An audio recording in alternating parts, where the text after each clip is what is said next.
Good morning everyone. My name is Sheela CS. I am PhD Research Scholar in the Department of Electronic Systems Engineering. My research supervisor is Professor Joy Curie. Today I am going to present my work on channel dependent rate adaptation for FDMA transmission in IEEE 802.11ax WLANs. Before going to next slide, I would like to briefly introduce what rate adaptation is and what is the essence of rate adaptation in communication systems. Wireless communication suffers from many time varying phenomena such as signal attenuation, fading due to multipath propagation, and interference, etc. This leads to packet loss or bit errors whenever the link quality is poor. Under such severe channel conditions, in order to efficiently utilize the channel, the transmitter or the sender has to choose optimum transmission rate based on the current channel condition and also dynamically adapt the rate to the continuously varying channel. This is called rate adaptation. A problem statement is to propose a rate adaptation strategy that combines some MAC layer information available at the transmitter based on the transmission history and the information from the feedback of the receiver in order to assess the channel conditions more accurately and then choose appropriate transmission rate to maximize the throughput subject to the average PR constraint. High efficiency 802.11ax standard includes HE sounding protocol to determine the channel state information. It provides an explicit feedback mechanism wherein the station can send back the transformed estimate of the channel state. Therefore, the objective is to design a rate adaptation technique without any modification in the standard frames so that it is suitable for practical deployment. One of the key challenges is 802.11ax is a broadband wireless technology. So the efficient rate adaptation must consider the frequency selective nature of the channel.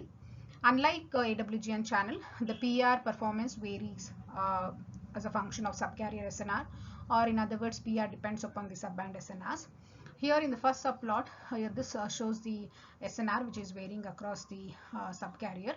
The 5-layer abstraction takes in this vector of subcarrier SNRs and computes the single metric average effective average SNR called SNR effective through RBIR mapping function. The SNR I, that is SNR per subcarrier, is first converted to RBIR per subcarrier, which indicates the amount of bits the current subcarrier can support. Then the average RBIR is computed. Then inverse mapping is applied on the average RBIR to get the SNR effective. For each MCS, the mapping function phi is optimized so that for SNR equal to SNR effective in an AWGN channel, the PER approximates the PER of any frequency selective channel at that SNR. Similarly, likewise, the PR, average PR is obtained for each SNR point for all possible MCS combination. For example, if the current channel condition is such that the SNR is 10 dB, then the RBIR 5-layer abstraction, using RBIR 5-layer abstraction, one can, for the target PR of 10 power minus 1, the MCS suggestion would be MCS 1. So this slide presents the behavior of our algorithm over time varying channel. The first subplot indicates the MCS which is being used for each packet transmission. This is the channel evolution over time. The instantaneous BR depends upon the MCS used and also the channel condition. This is a throughput which is computed for taking a window size of 10 packets. Each point here indicates the number of successfully recovered data bits over the last 10 packets. This plot somewhat captures the working of our algorithm. The third subplot here gives the MCS suggestion by using 5-layer abstraction at the end of each window. The window size here chosen as 10 packets. This is the MCS adapted for every packet transmission. The third plot, the last subplot here gives the MCS difference. It is the MCS adapted minus MCS suggested.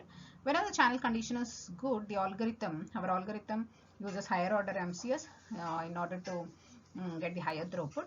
Whenever the channel condition is poor, based upon the transmission history, the MCS, algorithm is going to use the lower order MCS.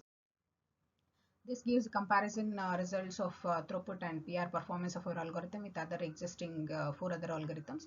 ARF is a primitive algorithm and is widely deployed in most of the APs, and Mistral is also used. This x-axis gives the number of independent channel realizations over 26 turns RU. From this plot, it's very clear that the HCDRE outperforms all other algorithms in all channel conditions. We have made three key contributions in the design and evaluation of all the algorithms. We have used more realistic file layer impairments.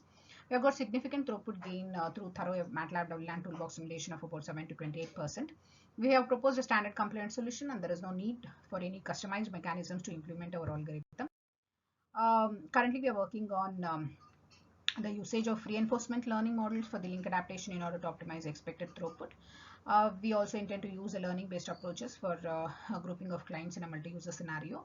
I would like to thank SERB, DST, CNI, and RSA Networks for their support. Thank you.